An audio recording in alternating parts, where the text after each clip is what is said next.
Bom dia, boa tarde, boa noite. Clareza. Hoje não vou falar de certo e errado. Hoje vou falar sem sequer apresentar soluções. Poderia apresentá-las, evidentemente. Prefiro que os ouvintes ginastiquem a mente para encontrar soluções. Quando nós lemos frases como o grande poeta e crítico literário, nós, enquanto receptores da mensagem, lemos que foi o grande poeta e o grande crítico literário, ou lemos apenas que foi o grande poeta e crítico literário sem adjetivação. Quando nós lemos uma frase como naquela cidade só havia pessoas e animais estranhos, nós lemos os estranhos como qualificando os animais ou qualificando os animais e as pessoas. E qual é a intenção do emissor da mensagem? E qual é a leitura que os receptores farão da mensagem? E se nós quisermos dizer que só havia animais estranhos? E se nós quisermos dizer que as pessoas e os animais eram estranhos? De que forma faremos as frases? Quando nós lemos não durmo mais com esse comprimido, podemos estar a dizer que não voltarei a dormir com esse comprimido. Mas também poderemos estar a comunicar que esse comprimido não nos faz dormir mais. Quando nós lemos uma frase como, e aqui vou dar um exemplo de Celso Cunha e Lindley Sintra, estando com Júlia, Pedro fez comentários sobre os seus exames.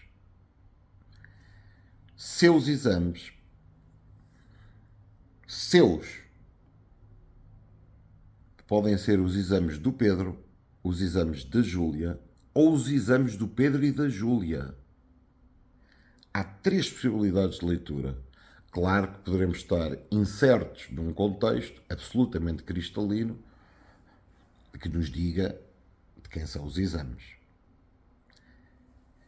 Quando nós lemos Pedro ficou horrorizado com a morte da irmã no dia do seu aniversário, foi o aniversário da irmã ou o aniversário do Pedro?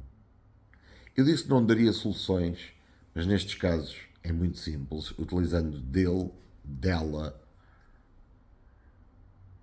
Estando com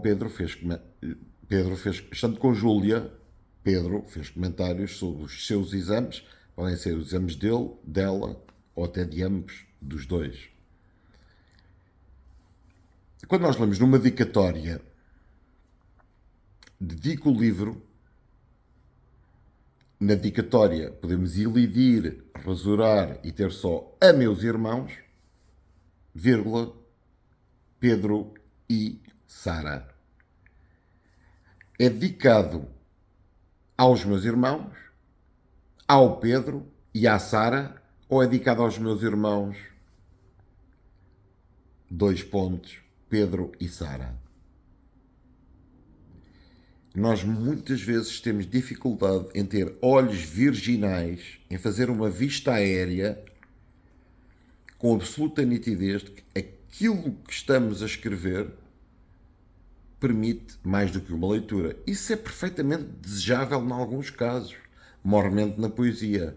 Mas e quando não é desejável? Aí temos de trabalhar a clareza.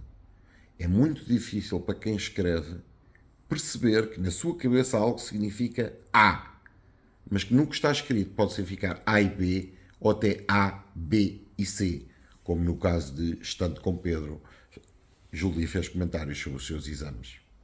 Troquei os nomes, a estrutura é idêntica. Muita atenção à clareza. Este é o tipo de vídeo em que eu pedia exemplos em que haja a possibilidade de duplo, triplo, quádruplo sentido. Ver-nos-emos brevemente se o diretor deste jornal honrar a sua palavra. Até breve.